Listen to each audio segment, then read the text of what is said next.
নমস্কার বন্ধুরা, স্বাদে আলাদে সবাইকে স্বাগত। বর্ষাকালে এসেই গেল, গরমটা কমেছে। আজকে আমি ডিমের রেজালা রান্না করব। দেখে নেওয়া যাক আজকে রেসিপিতে কি কি লাগছে। এখানে 6টা সেদ্ধ করা ডিম নিয়ে নিয়েছি আর ছুরি দিয়ে কাট লাগিয়েছি যাতে মশলাটা ঢোকে। এখানে বেরেস্তা করার জন্য কুচনো পেঁয়াজ, সাদা তেল দিয়ে দিলাম ডিমটা ভাজার জন্য।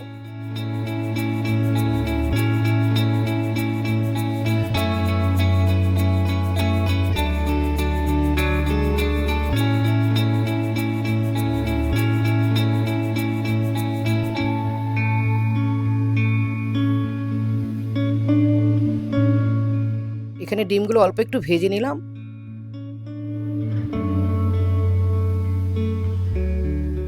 এবার এখানে একটু ঘি দিয়ে দিলাম।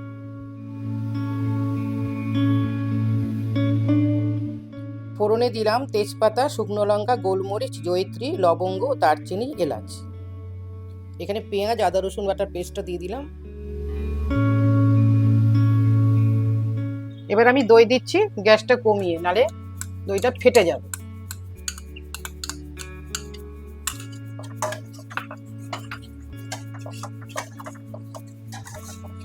এবারে আমি কাজু পোস্ত বাটাটা দিয়ে দিচ্ছি।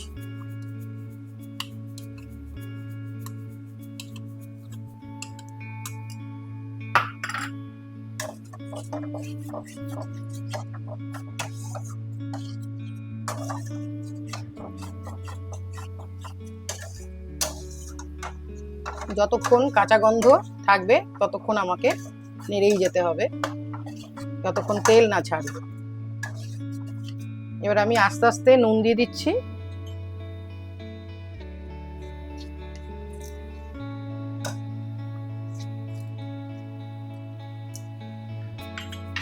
দেব গোলমরিচ,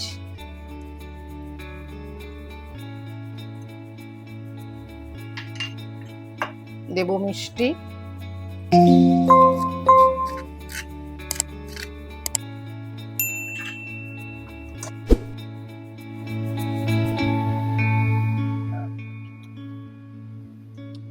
আমি গরম জল আগে করে রেখেছিলাম, এবার আমি গরম জল দিয়ে দিচ্ছি।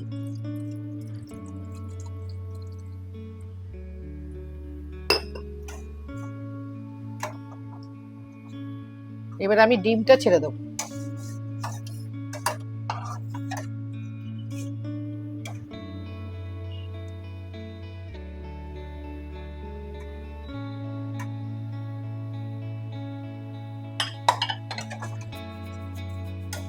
এবার দেবো আমি মাখানাটা।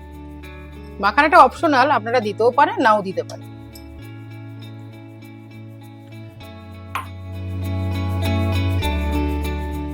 এবার আমি এটা হতে দিই কিছুক্ষণ। পেঁয়াজটা ভেজে নিচ্ছি, এটা অনেকটা তেলেই ভাজতে হবে, ছাকা তেলে। এটা হচ্ছে বেরেস্তা। আমার রেজালা মোটামুটি হয়ে এসছে।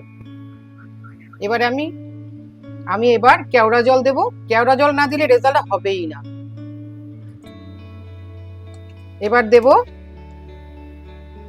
আর একটু ঘি দিয়ে দেবো। এবার দেব গোলমরিচের গুঁড়ো, এলাচ গুঁড়ো। আমি ভিডিওটা কমপ্লিট করতে পারলাম না, নিচের ফ্ল্যাটে কাজ হচ্ছে, ড্রিলিং এর কাজ হচ্ছে। এখানে কেওড়া জল দিয়েছি, ঘি দিয়েছি, এলাচ গুঁড়ো দিয়েছি।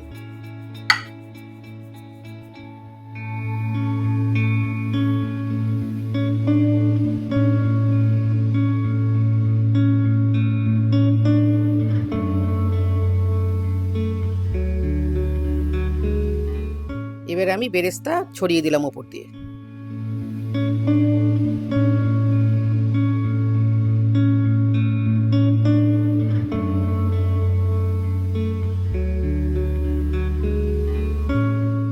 ডিমের রেজালা আমার রেডি হয়ে গেছে।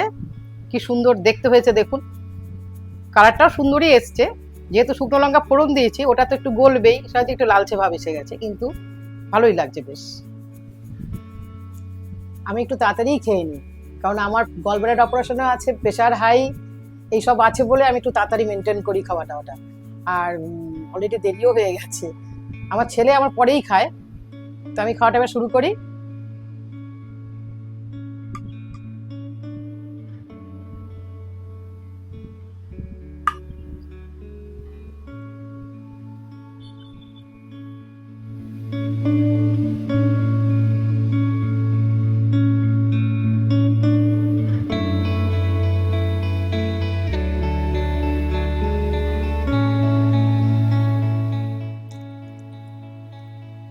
দারুণ ভালো হয়েছে খেতে। খুব সহজ কিন্তু এটা রান্না করা। আপনারা কিন্তু ঘরে এটা বানিয়ে নিতে পারেন, খুবই সহজ, খুব সুন্দর হয়েছে খেতে।